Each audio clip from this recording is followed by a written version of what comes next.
That was Olympic level. Watch out, fucking Phelps. All right. Sorry, guys. We just, in order to be silent, Tessa and I have to hold our breath. Yeah. And we do that in order to test the sound in the apartment in case we have to edit, blah, blah, blah, blah, blah. But nailed it. Nailed it. Yeah. Welcome to Strong Female Lead. Welcome to Strong Female Lead. I'm Tricia. And I'm Tessa. I feel like one of us has to sing it every episode. I know. And it's usually just a Strong Female Lead. But you know what? There's a bunch of songs in this episode that we can actually start singing. I felt really bad because you guys know I have a thing about the 80s, and I didn't know most of these songs. So I felt really left out. Like a fraud? Like a little bit imposter syndrome going on. Like, what do I know about anything? Nothing. Wow. God, I'm like very extreme today. My emotions are all over the place. Well, why don't you... Well, okay, guys. First of all, with SFL, what we do is we talk about the strong female leads in movies and television. Movies and TV. It's what we do. You know what we do. That's why you're listening. Yeah. And that's it. I'm wearing I wish I was wearing a leotard or something to really get into 1987. San Junipero. What a great fucking idea to dress the part for some of these podcasts. We should start cosplaying. I'm into it. I love that. And we could do dramatic readings? Yeah, of our reviews. Of our reviews, of course. Guys, so leave a 5-star review on Apple Podcasts. Yeah. And if you do, and it happens to be... Well, no. I mean, I'm like, does it need to be really good? I guess just no. If it's bad, well, don't leave us bad reviews, you jerk. Yeah, but no 1 stars, guys. Just be nice. Just don't leave a rating. Yeah, but write us something, and we'll read it. Yeah, yeah. If you want us to like get you out of a class, say you're a teen or you a youth, and you need a recording to be like, so and so needs to be out of 5th period. We got you. That's what all this equipment is for. If not to be used for a doctor's note or a permission slip or some sort of... It's 2 ladies' voices. What else? I mean, what do you need them for? I mean... We're mom age. Yeah. Whoa. Oh, guys, that does happen where I've been watching shows and now I know I'm the parent's age, but it's shows that I watched when I was younger. That's starting to feel weird. And then also, I've been watching Seinfeld and I'm older than they were in that show. They had to have been their early to mid 30s. Like, I don't think any of them topped over 35, and that is my guess. It's a weird place to be. But they don't look good for their ages. I mean, that hair, those shoulder padded jackets. They don't look good. They look perpetually 40, and I was shocked when you said mid 30s. I was like, they look. You know what? I'm just saying that. I don't know for sure. Hillary could probably fact check that. See how old Elaine was. I mean, Julia, she looked young. She always, I mean, she's gorgeous, but she dressed like she was 50. Ooh. Oh, I know. Hillary's met her. Hillary, why don't you talk about that for a second? So I've never gotten starstruck about meeting anyone, but this was the one time I was like super giddy about meeting a celebrity. She was at a dinner that I was hosting for work. Not hosting. Throwing for work. And anyway, at the end of it, there was a puppy at the party, and I got to hand Elaine, also known as Julia, a puppy. So, I mean, it was, like, the best interaction I've also ever had. I didn't just, like, get to meet her. I handed her this puppy and, like, touched her arm and smelled her hair a little bit. For sure. Just a curl. Just a single ringlet. Just a caress. Was she as classy as she seems? Yeah, she gave, like, a little speech and, like, was swearing and kind of crying, and I really liked her. She's got this amazing class that's also like a little rugged and vulgar, obviously, and it's just like, oh my god. She's so filthy fucking rich. I always just forget that she's like a good person who's like filthy rich, and then you believe it. You believe it's possible that any of you. Yeah, because I always know that Jerry Seinfeld is like a baller beyond belief. Mm-hmm. But then it's nothing compared to Julia Louis-Dreyfus money. The rest of them are also syndicated from that. Yeah, you know, it's but she's got family. But French she was born money. into. She was born mega rich, like a shipping family sort of thing. But I heard her on a podcast being interviewed, and I mean, she lived in other countries growing up, so that gives you a clue. But also, she said that she wasn't filthy rich growing up. So I think there's family money, but I don't know if they had access to all of it at that time. But either way, there's a safety net occurring, and it's a safety net of billions. I mean, much like my own family. Oh, right. Can't wait to tap into that The lap trust. of luxury in Northern Illinois. So Jerry Seinfeld was born in 54, so he's my mom's age. He's my parents' age. And I watched that show with my parents live. I think it was like the early 90s. Yeah, I've still never seen Seinfeld. Quick math. So yeah, actually you're right. Probably mid-30s. Mid-30s, yeah. Wow, mind blowing. No. But he's like 5 years older than, 7 years older than Julia Louis-Dreyfus. So She was you're right. So, I mean, it just is a weird, back to us just feeling old. It's just a weird thing because they were like so much older. I mean, I was watching that in grade school. Mm-hmm. And of course, we're all just naturally getting older, and so are they. But I'm like, I'm not supposed to be older than any of these people, even though that was 20 years ago. And time is not a flat circle.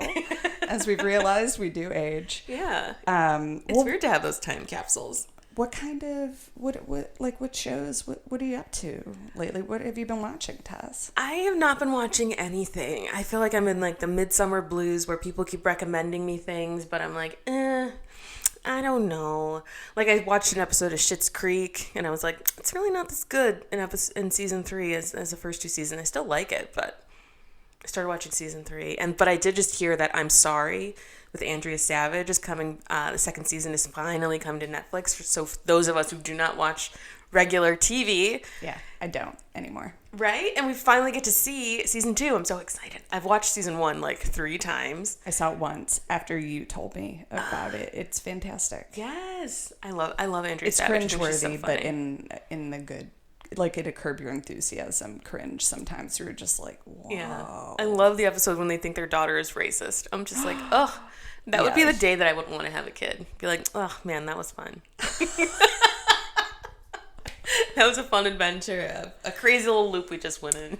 Yeah, they were definitely freaked out. As I can imagine, because as a white female, just having a kid, because I was a nanny, and their kids say shit, and they don't understand, and sometimes they're repeating, you assume they're repeating what their parents are saying, mm-hmm. and that may or may not be the truth, because it's kind of in like a kid version.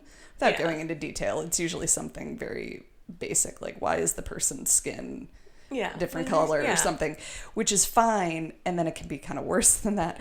But I would be so petrified that other people would be looking at my child thinking that I was saying that, and that is a nightmare for someone who does not. I don't know why I find that to be so funny, because it's just something I've literally never thought of, like. Right. Because kids don't act that way. I love when I see like a little, like 2 little kids of different races, and they just are adamant that they are like twins, or like like they're like, we're the same, and I'm like, yes you are. That is adorable. It is. Don't ever change. And what a white person problem. Yeah. In terms of like Andrea Savage's episode, but then also in general, like the perception of being racist rather than having to face actual racism. Like, let's just be honest here. The level of emotional agony is a little bit different. Ours is more about like just how people are seeing us. Yeah. On this like really shallow level. Oh God, I can't wait for that to come out. I don't think that. Hillary, I don't think you're watching this. Tessa, I know you're not watching it. Bachelor in Paradise. Anybody? Oh no. Yeah. What's going on? It's a summer show. What's happening? Is it like a sped up version of The Bachelor? Like you get like 2 bachelors at the same time, or like what's going on? Actually, you're just about right, except they throw all the castaways, like cast-offs, and they throw them on an island. The loser island? They throw them on an island, and they basically go on dates with each other, have a lot of sex, and then just like choose people at the end of each week to give a rose to. They're picking each other? It's basically like Survivor, but Bachelor style. And it's hilarious because it's the best parts of The Bachelor, and The Bachelorette, meaning like less real weird emotional stuff. I mean, their emotions are high and low and they're bawling all the time, but basically it's just them sitting around drinking and talking shit and hooking up, and that's like why I watch The Bachelor. So and the dates are much shorter and they're not a big part of it. And I still fast forward through those because who gives a fuck? About the date? Yeah, I don't care about those. I want to see all the stuff in between and all these people with like limited income and jobs and these bright white teeth. Like, it just don't make any sense to me. There is a Hollywood white, and I'm like, I don't think we've achieved that here in the Midwest. Very rarely. It's but translucent. I'm like, there is a Hollywood white in teeth. And it's getting, like, I love white teeth. I wish mine were whiter. Like, they don't whiten with strips the way they used to. Whatever. But when I see that on TV, I'm like, it's shocking to my core, especially when it's someone who seems like they're sort of normal. Yeah. So what would they look like in real life? So a lot of those are veneers too. People are like just getting new like actual white. They're getting fake shit teeth put in there. Right. Yeah. But that would look crazy in person. Yeah, it does look crazy in person. I've seen people with those. Well, now I'm thinking they're veneers, but I'm just like ultra white teeth, and I was like, what kind of processes achieve that? Unless you're a dentist. Yeah, unless you're a dentist. Do you know what they do? No. Oh my God. I have a friend who's got them, and they do look veneers? very white in person. And I mean, they look great on her, but it does take a little getting used to. And then you're like, oh, your teeth they're just like that, and they look great. But basically, it's like shaved down to this like little nub, your real tooth, and then they put on the fake tooth. So those people are actually toothless, pretty much. Some freak accident occurred that only affected veneers. Hollywood would be fucked up. They would just crumble. Everyone's veneers just crumble, and it's Hollywood. Something's in the water, and then just all of their veneers just eroded away. That would be amazing. That's a power That's play. That's a Black Mirror episode. It really is. Just some sort of drink in Hollywood, and then everyone, it just starts. Oh. Yeah, it's in the iced coffee. It's in the matcha latte. Yes. Every green smoothie. Oh God. Well, that's it. The show is ridiculous, but they do have their first same-sex couple this year, and I mean, if The Bachelor turned to same-sex couples, I might watch. Yeah, we haven't even had a person of color be the Bachelor yet. Like, that's how far behind There's a Latin the show one, is. right? There's a Latin one. Like, I mean, like, we haven't had a black guy, and we need a black guy.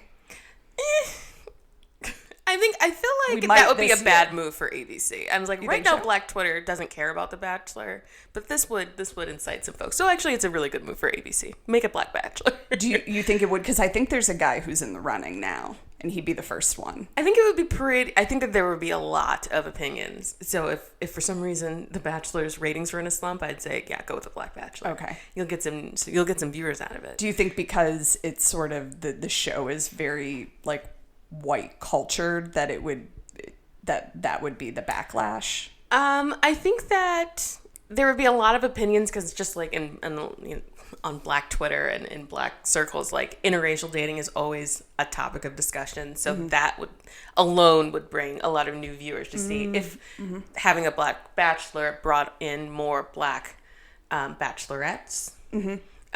Or if the racial makeup would remain the same, and is that a preference that is his? Is that a preference that is ABC's? I think it's the both. Investigation. Yeah, because I'm like, there's been the Black girl bachelorette, but I don't feel like her bachelors were very diverse in terms of. But I don't know if that was her preference or ABC's preference. I think a lot of it is the person's preference, who's the bachelor, the bachelorette. So I wish they would go with an Asian person. Oh, an Asian man. I would be into that. That would be fantastic. It is kind of up to Andrew them. Yang after he drops out of the presidential race. He's married. So he hasn't mentioned that once. He does. He's really on his way to Bachelor in Paradise. Let's be honest. Ooh, he does cry a lot. Oh God. Well, that's the show I've been watching. It's on Mondays and Tuesdays every week. It's an hour and a twice a half week. episode. I'm telling you, this franchise has taken over the world. Like, they make so much fucking money because it's such trash, but it's such easy viewing and it's so entertaining that like it's just, I mean, they've truly capitalized on like ruining these people's lives. And it's amazing. I'm like, do those people go on to like do anything in entertainment? Are they usually like, trying to be actors or something, or they host or some of them are lucky enough to just kind of shill stuff on Instagram. Like there are a few from Bachelor in Paradise that they've gotten married and had kids. There's a few couples, and they're making tons of money on Instagram. It's basically been their job. But that makes sense to go on as like a marketing move, because I was like, why would you put yourself out there, especially if you're like a hyper emotional person who like cries and is, you know, right. I'm like, I feel like you've probably gotten that feedback in your life before, so I don't feel like it's a surprise that's just like, maybe Molly's a little extra, like. So where should I go? So TV? What do you do? Yeah, TV. So hopefully you're parlaying this into a lucrative marketing career. Yeah, I think some of them selling tummy teas. Some of them end up teamy or whatever. Yeah, shit your brains out, people. Teamy. I don't even know if that's what it's called. I think it is. Teamy. Yeah. Lala drinks it. Postscript. Jamila Jamil from, is that her name? Mm-hmm. Yes. From The Good Place. She's like single-handedly taking down Teamy. I love her Instagram posts. She's like, yeah. This is ridiculous. People know that this is a laxative and this is not how these people got their bodies. It's not right. drinking this tea. And I just assume, but then like I'm 31 and have lived a little bit. But if I was 16, I'd be like, oh, that's how people, become slim thick. That's how Kourtney and like the Kardashians did it. And like, not Kourtney, she's always been thin, but Khloe. Yeah. That's how they're doing it. And that's what I should do. Because I think, like, as a teen, like, you do just do any fad diet that right. comes up. Like, oh, yeah, that's how people are doing it. I'm going to do that, too. And if you need to take laxatives to keep yourself on the reg, just own it and say that you're taking a tea that makes you poop. Yeah. I mean, people take fiber supplements. Yeah. I take magnesium. It's super that helpful. It is basically like, well, it has a calming feel, and it's a natural supplement. A lot of people don't have enough magnesium in their diet, and it can actually you can have anxiety sometimes if you don't have enough. So actually something about sleep you might consider. People take it, and then also keeps you regular. Keeps things moving. I went to the doctor this week, and he's like, your charts really don't make sense. And I was like, in my head, I was like, because I'm a medical miracle. And then he keeps going, and he's like, you have the lowest vitamin D that I have ever seen. And I was like, confirmed. Medical miracle. I'm amazing. I am a human. That's because you don't like the sunlight. I do not like the sun. And I don't drink milk or like anything that would like give me vitamin D. And so, yeah. So now I'm a medical miracle. I'm going to start adding that to my taglines on things. Vitamin D is pretty important. Is it? It helps with depression and stuff, but you don't seem to be depressed, so. I mean, I might be starting today. Shit. You are a medical miracle. Well, Okay, so what else is there? Oh, well, we just want to remind everyone you can suggest a movie. We will take your movie into consideration and most likely review it, because what the fuck else are we going to do? Yeah. So. But leave that in your review, too. Write us a review and then put the movie you're like, oh my God, I'd really love them to do Hope Floats, because I really want to do that movie because I think it's fucking hilarious. Oh my God, I haven't seen that in forever. That's Matthew McConaughey Bullock style, right? Yeah. Oh no, not Matthew McConaughey. No, the it's other one. Natalie Portman in the Walmart Baby. Ugh, I think that's Whoa, that's not right. I feel no, like it's Sandra Bullock and Ben Affleck. No, what's that one? Jerry, the country singer. He's a country singer, or he's a composer. He might be a pianist. Wait, I'm telling you, it's a musician / actor. They're looking it up. Oh, Harry Connick Jr. There we go. Yeah. There, Sandy. You scared me with the Natalie Portman thing, though. I was like, that is so that wrong movie. to my gut, but that is a good movie. I love that movie too. It's a good movie. That's it's totally a good that's movie. like an OG. Was that a Lifetime movie? Maybe. It could have been. Speaking of Lifetime, in a couple of weeks, we are going to have Patrick Serrano come and guest host from the podcast Lifetime Uncorked. So you guys should check out that podcast if you haven't already. It's just a hilarious review of Lifetime movies, and I had the chance to guest host, I think it was last month, on that podcast, and you should check out that episode as well. But he's going to be coming on. We have no idea what he's going to pick. Hopefully it's going to be dirty, nasty Lifetime scandal is what I'm really hoping, but we'll see. All right, so what, guys, let's let's move. move. We're going to roundabout way to get back to point one. We're going to move on, yeah. What are we doing today? Today we're continuing our series of women versus technology because I think it's fucking hilarious. Yeah, it really is. But in this one, women win, and I'm really excited. We did another episode of Black Mirror, not Dark Mirror, Black Mirror. And this one is San Junipero, everyone's favorite. Does everyone know you call it Dark Mirror? I don't know if we've actually said that on the record. Oh. Well, Tessa keeps referring to this show I as do. Dark Mirror. I think I wrote it on Instagram too. Oh, and you I was did? like, damn it. And then I just left it because I was like, well, You did put it on Instagram. I was like, yeah, it's already a thing. Fuck it. Yeah, San Junipero. This one was crazy. I'm going to be honest, like 80% of this, I did not follow what was happening. The first time I watched it, I was like, I don't understand. I know that the music was supposed to give you clues to like how the characters are feeling throughout the episode and kind of give you clues to what could be happening next. None of it sank in. Me either. Yeah, good. So, and you know, like all Black Mirror episodes are really, you just have a self-contained universe and you're trying to figure out what it is from the beginning. So you're clued into that if you've watched any. But I was like, okay, we're in the 80s. Yeah. Okay. It's 1987. Everyone's young. Yeah. I assume What they are we were in doing? a suburb of Miami because it was very like Yeah. But that's all I knew. neon, yeah. I didn't know until like later on when it was like smack me in the face that this until is she showed up at the nursing home. Oh, you didn't know I didn't until then. No, I was like, wait a second. Because I knew it was flashing like to the past, but I didn't really put together that like, oh, this is like a computer simulated mind exercise. Like, No, I thought didn't it was know just that till then flashing back either. and forth, and I was like, where's the technology here? Okay. Guys, I this was a didn't tough know. one. I didn't know they were old until then. Yeah. Yeah. Yeah, because I thought it was just the two of them remembering their youth and like talking, like going over like plans that they had when they were young and things that they had done when they were young. Not that this was like, You didn't think it was time travel at all? no, I never suspect time travel. Because it was, what about when the one guy was like, find her in the 90s or 2002? I was just like, okay, well, she like left. I don't know. I just, I was like, that's a long time, but I was like, okay, I guess. Yeah. Maybe she's on a boat at sea. It doesn't have technology because there isn't any practically in the 1987. Oh my God. You'll find her in the 90s. That was only 3 years, so maybe she had enlisted or something. She's being deployed and just coming back. I could rationalize a lot of things away. I was so lost. I was like, That's a very circular argument. So what's the episode about? yeah. So it's basically, it follows the story of Yorkie, who's Mackenzie Davis's character. Basically, where in 1987, Yorkie visits a nightclub called Tucker's in San Junipero, and where she meets Kelly, who's Gugu, a vivacious party girl who ditches her then boyfriend to talk to Yorkie. They Your dance hand and fall in movements love. while describing this You're like, it's like Vogue. are very, very amazing. Thank you.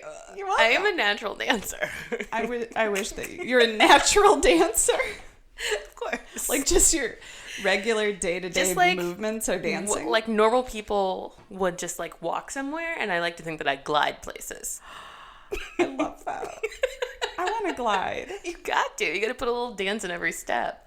You know, just like, a flourish here and there. Yeah. I don't just do what other people do. What is this? No, you glide. You probably don't sweat. You glisten. I do. People Yeah. have said that. Yeah. Tons of people. So San Junipero is like this beach town, and they meet each other there. Yes, right? they meet each other there, and so Yorkie is gay, but she has this falling out with her family, and so she never really gets to like explore that side of herself because she's worried about her family, and then she has this accident, and that's what gets her into San Junipero. Which we don't know that until the end. Yeah, we so don't we know that just until the when we first meet them, we're like, oh, they meet, they have a connection. It appears that Yorkie's never been with a woman. She's being propositioned by Kelly, but we don't know the backstory, and it's fascinating. Yeah. And Kelly is like a little bit more fluid. She's like formerly married, and then she finds herself in San Junipero as kind of a tourist. But when these two meet, they dance, they look like they're kind of falling in love. The music swells in an 80s song that I don't know. And then they like their interaction ceases. They just like go their separate ways. And then a week later, they're back. Well, Yorkie comes back and she's looking for Kelly and she's looking all around San Junipero and just trying to find her so they could reconnect and fell deeper in love. She can't find her. And when she eventually finds her, but it's the 90s. And I just really thought they were in a different club. I was like not paying attention. I was like, oh, okay, just a different club. I was like, Yeah. Again, I did not understand this. You know what though? When I watched it a second time, my God, did they throw out a lot of hints. Yeah. I mean, like almost the point that it was stupefying. Yeah. I mean, all the little, like, they basically had things that said the year. All of the technology was there for you. They had a song from that specific year. The clothing, the club interior was different. Yeah. Their conversations, I mean, even the conversations these people were having, which then would lead you to believe that they're actually elderly, but in young bodies.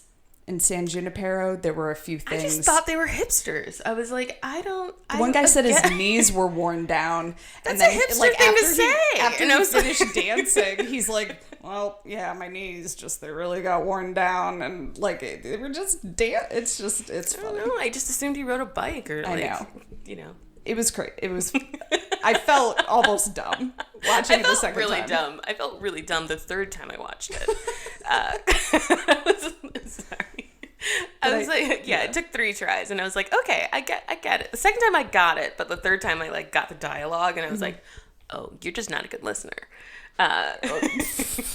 Yeah. So then the dialogue also is Reinforces that they're like reinforces actually everything. Like they have to be done at midnight. They have to, yeah, like we the saw thing. you last week. Why is this just on a weekly basis? Like Yeah. all these sort of little nuggets that are like, these people keep coming there, but we don't know where they are in between. And then eventually we find out that they're either dead or they're touring the place as where they can live their simulated reality after death. Yeah, and I was like, that's so creepy. So crazy. Would you do it? Would you sign up for San Junipero? I was thinking about it this morning and like what I would think would happen after death and how we don't really know. It kind of taps into all of those concepts. And I'm not going to say no. I would definitely consider it, especially if I got to choose the decade, which would be the 90s. Duh. Really? For sure. You don't know how good the future might be. But I want to be older in the 90s. Oh. Like, I don't, yeah. you know what I That's mean? cool. I want to be like in my 20s in the 90s or something rather than, I'd be in my 20s for sure. Cause then you can just definitely be in my 20s in the 90s, rocking out to Alanis and Nirvana. I mean, the best music of all time, I think. But I would be tempted for sure. But there's then the answer of a spiritual thing and whether I believe that I would be missing out on something else, but I don't really know. And it's just very, I don't know. But if there is nothing else, then why not just chill and go to the Quagmire and get your weird on? By the way, I would definitely check out the Quagmire. That I would have to see what was going on there. 100%. I'd have to go at least once and just be like, okay. I mean, This seems is what we sad. all It's wanted very to be sad. doing. Okay. Oh, yeah. It's very sad and like yearning and like it's definitely dark, but I would have to drop by. I think there's like a tipping point with places like the Quagmire between like when Oh, yeah. pleasure becomes like pain. And I'm like, because the guy who Kelly stopped with at the beginning, Wes. we meet him again at the Quagmire and he just looks gross. And I was like, you've reached that tipping point.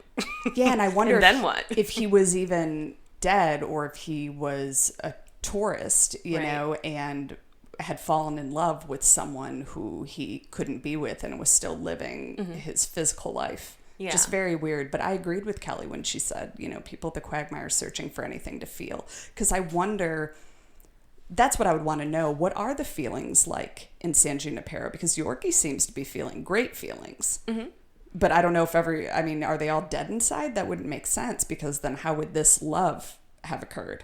That's a good question. Right? I don't imagine that you feel anything. I think it's probably your mind's best approximation to what something actually felt like.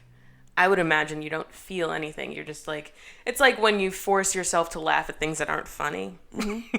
I feel like that's what you're doing in San Junipero. But would that be enough for her to marry Yorkie? Well, she's alive still, so she can like make those real feelings for Yorkie because she's still living. But if you had met in San Junipero, I'd be like, and we're both dead. I'd be like, this is an approximate. This is like a computer simulation of love. I don't think that I would count that as real. Okay, but it must have been strong enough for them to continue to at least want to pursue it outside in the physical realm. But I wonder if you are still alive if you're having human feelings in San Junipero. I don't. Yeah, they didn't talk about the technology at all, and like. No, but they had the little temple thing, which we know Black Mirror loves to show us that eventually we're just gonna pop something on our temple and do. Oh God. And now we're in the digital space. So the crux of the episode is between Kelly, who's alive and she's had a life and she's been married, and we find out in the end of the episode that she's also had a daughter, and that husband and daughter have both died real true deaths. And then she is being a tourist in San Junipero to see if she wants to make that her permanent choice or if she wants to move on to like an actual death. Whereas Mackenzie Davis, Yorkie's character, has been in a coma most of her life due to an accident. Girlfriend in a coma. I know. I mean, they're basically like, hi, hit us on the head each time. I'm like, okay, I get it. And I was like, my unfamiliarity with 80s music is really not serving me. But they were just telling us she was in a coma. I'm like, what the, okay. Maybe I didn't need to specify that part. Exactly. Over-explain. So the conflict is between Yorkie wanting Kelly to stay in San Junipero, and then they can start a new life together, because this is Yorkie's first experience with love and with being in a relationship, dancing, and driving in red trucks, little Jeeps. Cute. Yeah, that was cute. I wanted that Jeep. Or it was white. Just kidding. It wasn't red. It was white. It was very cute. Very cute. And so, that's their conflict. And Yorkie's trying to convince, I just want to use their real names, Gugu, Kelly, to stay with her in San Junipero. But I honestly think that I would not do San Junipero. Tell me why. I don't think I could do it. Tell me why. Okay, Oprah. Dig deep. I don't want to live forever. I have no desire. I don't understand when people do. I don't think anything means anything if it doesn't end. Mm-hmm. Yeah. Why do anything now? And I think like it was a throwaway line that I caught in my third watching, that the guy who was marrying Yorkie so that he could make decisions on her behalf was saying that, they have to do like all these like special laws have been enacted so that people don't just kill themselves or permanently maim themselves so they can spend their lives in San Junipero. And I was like, that's exactly what I would do. In like an unhealthy place, I'd be like, why am I trying at any of this? Yeah, seriously. When I just need to earn enough to like earn my space in San Junipero, and then I'll live forever doing the thing that I wanted to do and couldn't do while I was alive. And I'm like, I think it does seem like the suicide rate would go up. Oh, hell yeah. But then I wondered, we were only meeting elderly people that were accessing it, as far as we know. So I wonder if there was an age limit. I think you have to like reach a certain age and then you can, retirement. Yeah. Wow, what a way to retire. Social Security benefits have to kick in, and then they want you out, so you don't have to fucking pay your Social Security anymore. I believe that. Don't worry, we won't have it. There'd be a government program. There'd be a government San Junipero, and then like an affluent people's San Junipero. My God, San Junipero classes. We were talking about lower, middle, upper class. It probably would. And why? Yeah, I think it's scary. Yeah. And I can't say I would say no, because just being able to, what they called it, like immersive or immersion nostalgia therapy. Mm-hmm. I'm so nostalgic that really being able to just go back to the 90s is almost enough for me to want to do something like that. But then so many things can go wrong with it. It just seems like something could go wrong and it could be very bad, but then you'd be dead anyways. So Yeah. would it matter? But I don't know. It just, I mean, I heard Yorkie say that you can leave at any time. So I would kind of think, well, then just do it for a little while and then just go. But would it be tough to go? Yeah. I don't know. I don't think I want to die twice. I think I just want to do it that one time. I was like, Yeah. I don't. It was. Because then wouldn't you just be counting down still? You'd just be living your second life the same way you should have lived your first life. Yeah, but you. I don't know, man. It was heavy. It was. I think it's so scary. I hate technology. It's the enemy. I thought it was a beautiful story in that it was one of the few Black Mirrors that was actually positive. Like had a kind of a happy-ish ending. Oh, you don't I think did so? not think this was a happy episode. I think it was just dark and twisted as the other ones. It was just pastels. But I think they were like making choices, opposed to like a lot of Black Mirror episodes where like technology like is so out of control they don't have a say in it anymore and how it's affecting them. This one, like, they were choosing to go to San Junipero or not going to San Junipero. And they did love each other. And like presenting them with that choice Yeah. obviously is like putting them in a situation to make maybe a bad decision, but I mean, at least they weren't being like hunted down at an amusement park. You know? Yeah. Like, Well, at least- Tricia and I had that argument when we, in last week's episode where we talk about do the characters and White Bear have agency? Because like they are making choices, just like in San Junipero. Yeah. They're making choices. And a nosedive. And in a nosedive. Yeah, that's hard. Yeah, I thought this one. I think that like the juxtaposition for me between like being like in like I just saw recently the movie Midsummer, and I think one of the scariest things about it. See that? I didn't think it was scary at all. I actually don't recommend Was that it anyone good? watch it. Oh. But did not like it. Wow. But there's something really like scary, like extra disjointing and like about being like in bright light and also being scared. Because it's usually like scary things happen at night. All the other Black Mirrors are like, you know, in London, so it's overcast and dark and all the colors are muted. And this one is very bright, so you kind of lower your guard a little more. But like what they're offering is like eternal life. They're like engineering the fear out of death, which is like similar to what they did in in every episode, is that they engineer the humanity out of a situation.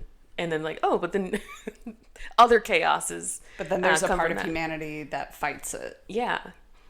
I see what you're saying. I still thought there was positivity to it, just in that even just the music and the dancing and it was more upbeat, I guess I would say. There's a lot of dark stuff intertwined, but it was more upbeat. And then whether or not I would do San Junipero or whether or not the collective you would agree with people doing San Junipero, there was something nice to me about Kelly doing it for Yorkie.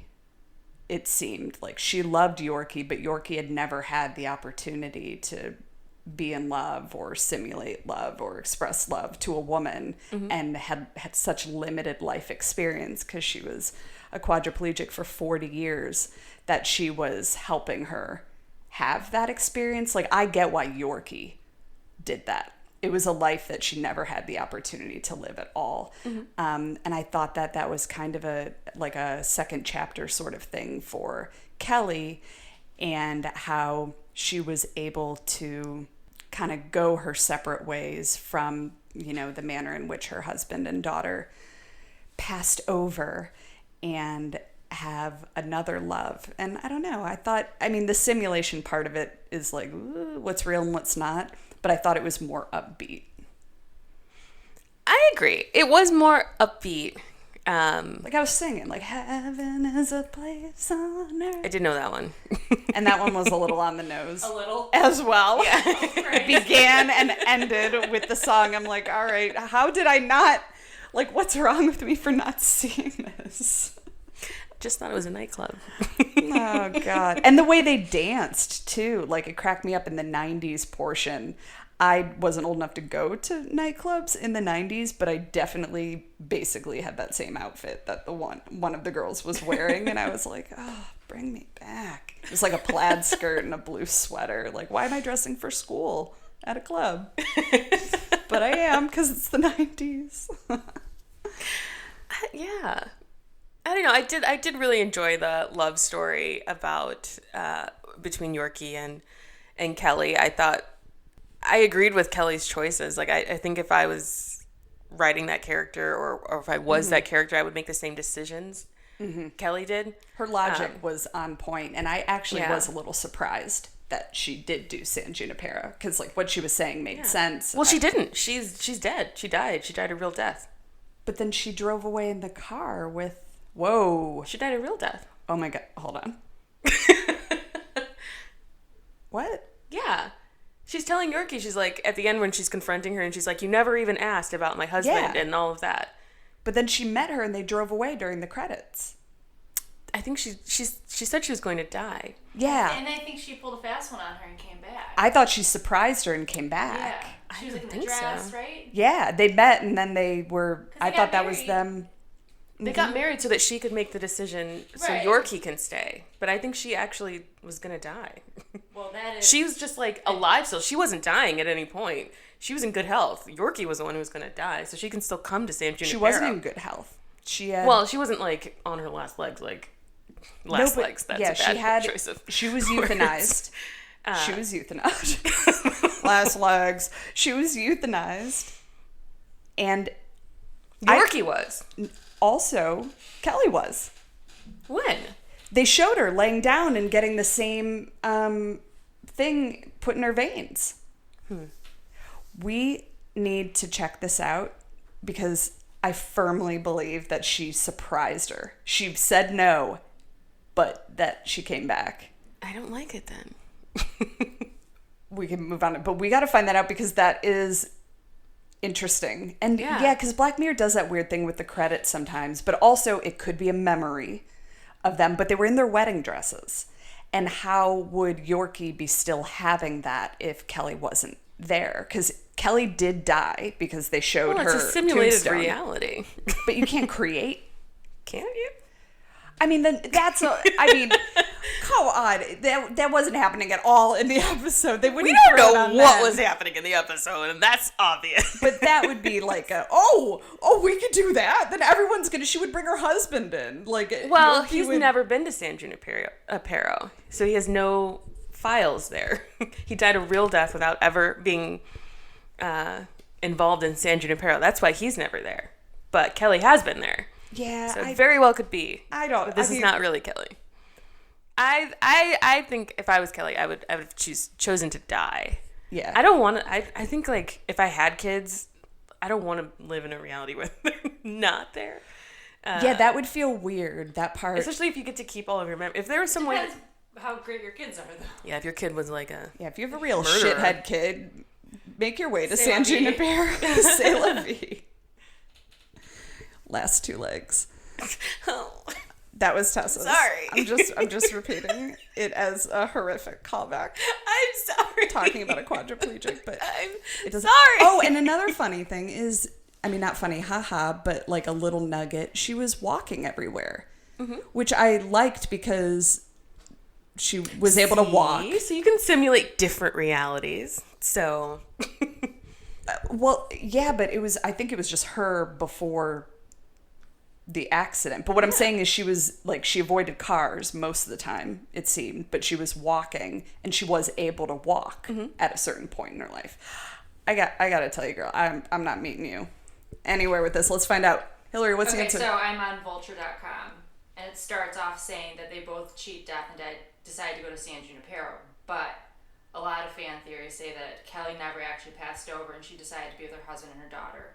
Okay, hold So on. the jury is split. So Kelly doesn't have a widget on her forehead when she's euthanized. So she's just, I guess, maybe... Oh, Seattle. interesting. Okay.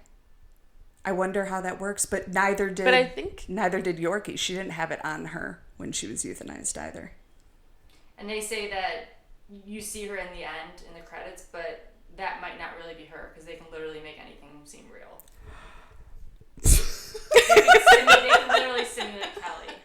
Yes, because she's been there. Fuck that noise. No!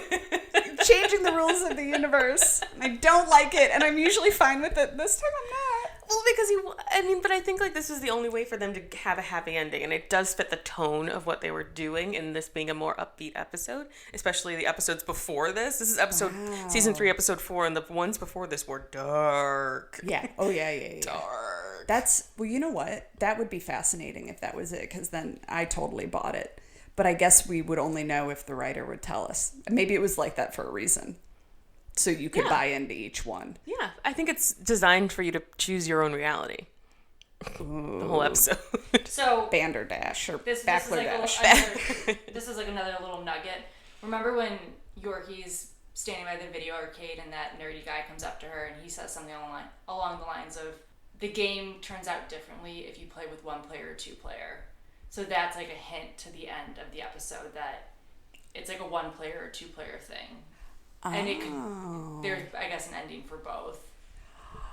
So it's, I think it's kind of like choose your And I was wondering the point of the not even supporting male characters, just like the only two that mean anything token. other than Greg were very small roles, and like what the point of them was. And at first I was thinking this is someone from their former life of some sort, and then for a second I'm like, was Wes her husband trying to find his way in San Junipero as a white man in eyeliner? We don't know that he wasn't a white man in eyeliner. That's true. He could have been a white man in eyeliner. I just don't see Kelly. With Wes wasn't attractive enough for Kelly. She didn't seem to like him that much. No. But it's probably your first day in San Junipero. You were the first guy who looked. Yeah. Who was there? But it was the last guy who was at this 80s bar. Was the last guy? Yeah, probably last man standing. Yeah. But anyways, I think I liked that this was the first same-sex relationship in Black Mirror. At least that's what I read. And then it was also an interracial relationship. And then just like a story about women who love other women. And then it's not like it is kind of there's a tragic side to it, but it's not like a lot of those characters end up just being about tragedy and the upbeat part of having this part of their life. I'm not saying it right, but basically it didn't fall into the stereotypical role for a lesbian character.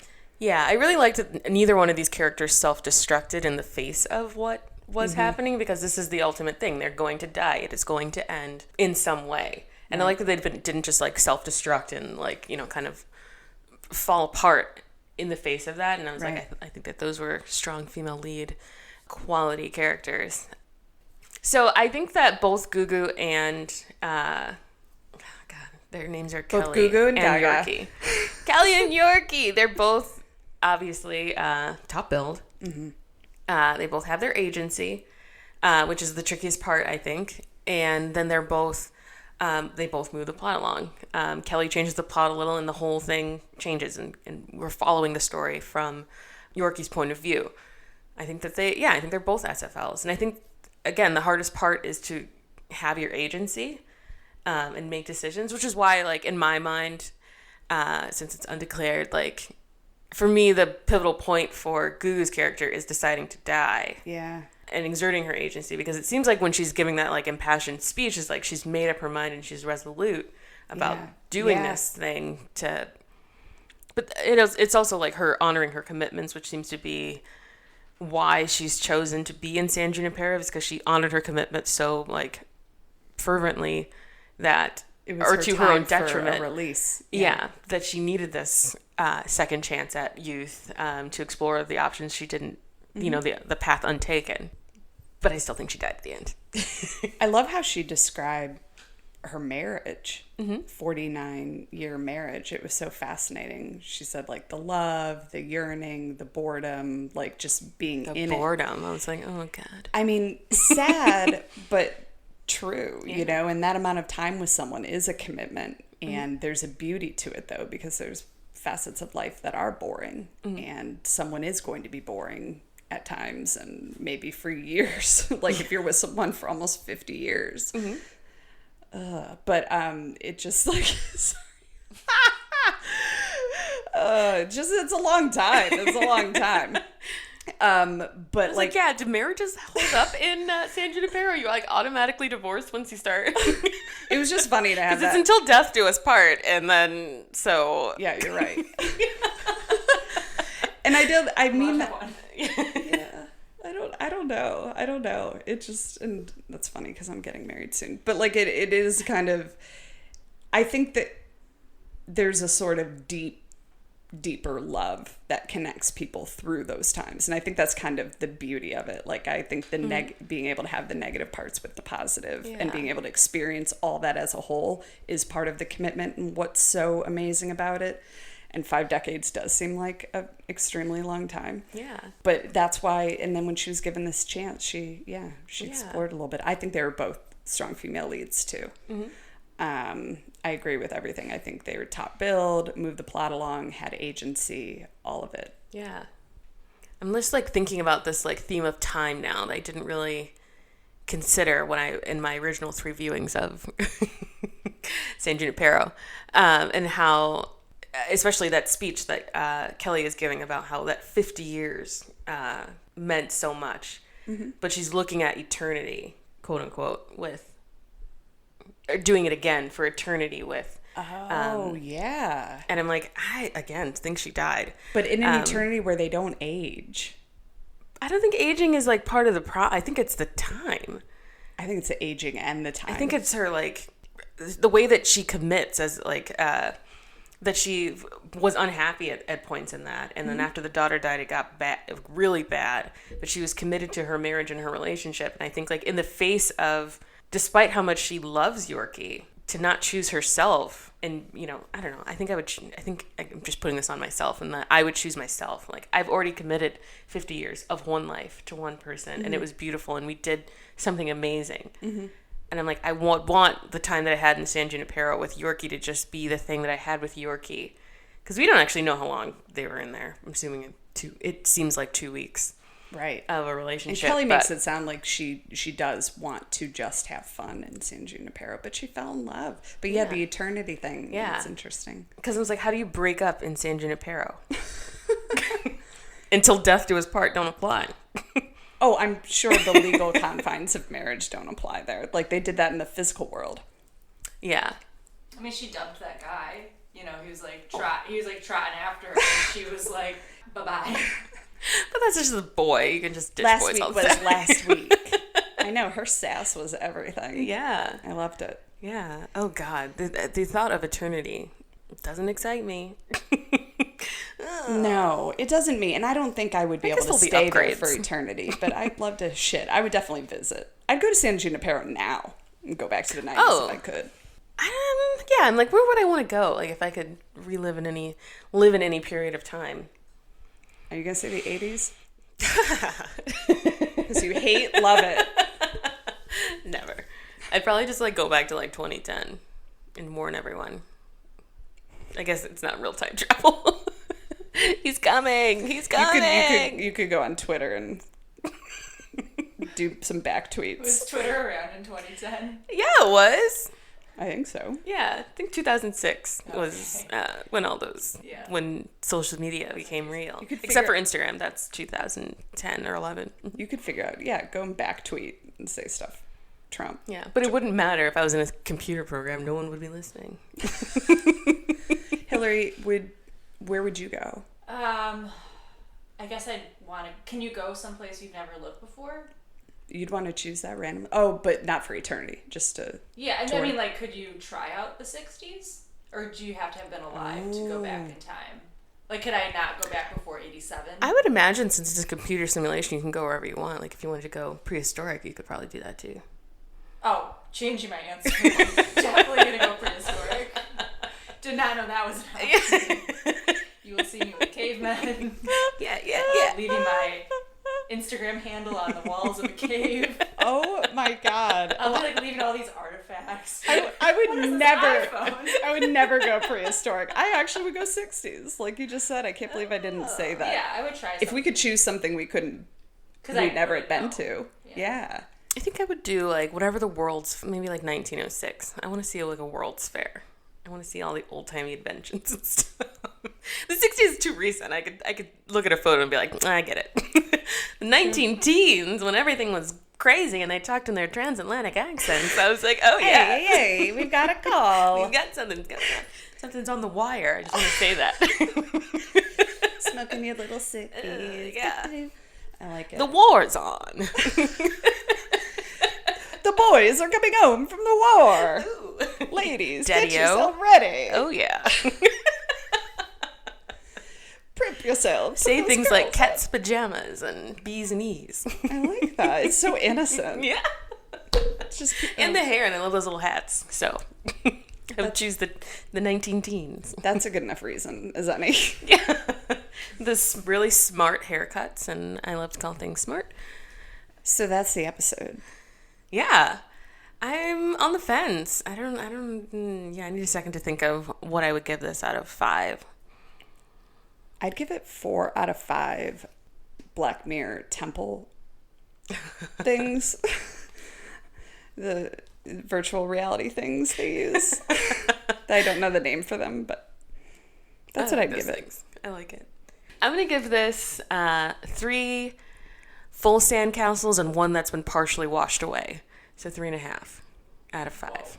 Wow, it's poetic. Sandcastles in the sand. So 3.5. Yeah, I love Robin Sparkles. Yeah, 3.5. Ooh, Robin Sparkles. Yay, Canada, yay. I like her too. Yeah, I liked it. After 3 watchings, I was like, I don't think I'm sure I still miss things. This is one of the episodes that I don't mind watching over and over again because I really don't understand anything about the 80s. Watch it twice, guys. Yeah. It's like an hour long, and it's way better the second time. Yeah, or 3 times. Or, yeah. And then tell us what you thought about it because there's some things up for debate. Did Kelly die? Is Kelly dead? Well, she died. Is she in San Junipero? Yeah, is she in San Junipero? Or does does she have she a have- true death? Or does she have maggots? Which I love saying because of True Blood. I know. True death? Yeah, Is did that you ever what they call watch it? True Blood? No, just a couple episodes. Go home right now and start Yeah. watching. I It's tried. beautiful outside, but stay inside and watch. Yes. Yeah. Please watch it over the winter though, and then come back to us because it's so good. We should do that. Sookie snack house, stack house. Sookie snacks. I keep saying snack house. She's a snack. She's a little snack, isn't Yeah. she? I love that show. And Lafayette. Ugh. Everyone loves it, and I do love Alexander Skarsgård. What? Lafayette Oh yeah, he died. passed away. Everyone loved him. Yeah. Sad. He was great. I love He how was they. young. He was young. I think he was in his 30s. Yeah. Who's that? Sad. The actor who played Lafayette. Just an absolute darling on the show. Oh. Yeah, they expanded his character. He was supposed to die season 1, and everyone loved him too much. He was on the whole thing, right? Yeah. He was like originally supposed to die in season 1, but everyone's like, "Who is that cook?" I can watch Yes. I love True Blood. know. Love. You stan. I stand for it. Yeah. Hell yeah. People love that show. I just can't get into vampires that much. I love vampires. I just hate like Twilight vampires. Mm-hmm. I love like Interview with the Vampire. I love Anne Rice. I love What We Do in the Shadows. Oh yeah, I should watch that. Watch the movie for sure. Yeah. If you have time, you can watch the TV show, but the movies. Oh, there's a Probably- movie of it too. What's it? There's a movie of The it movie too? was first, and then they did a TV show based on the movie with new characters, same world and everything, but it's probably my favorite movie. Nice. I say that really easily about a lot of things. But it's one of my top 100 favorite movies. Like, guys, you're her favorite listener. Yeah. You, Ron. Mm-hmm. Shout out to Ron again. Yeah. Shout out to everyone wearing green shirts right now. We see you. I don't know what that means. No, just everyone listening is wearing a green shirt. Oh, wow. It was that random. I thought there was a holiday or something that I wasn't aware of. Green Shirt Day, guys. It's a new SFL High Holy Holiday. Green Shirt Day. Welcome to the Church of Latter-day SFL. You are a cult leader. So you guys can find us on Instagram at Strong Female Pod. Yes, and tweet at us. We're at Twitter on... tweet at us. We're on Twitter at SFL_Chicago.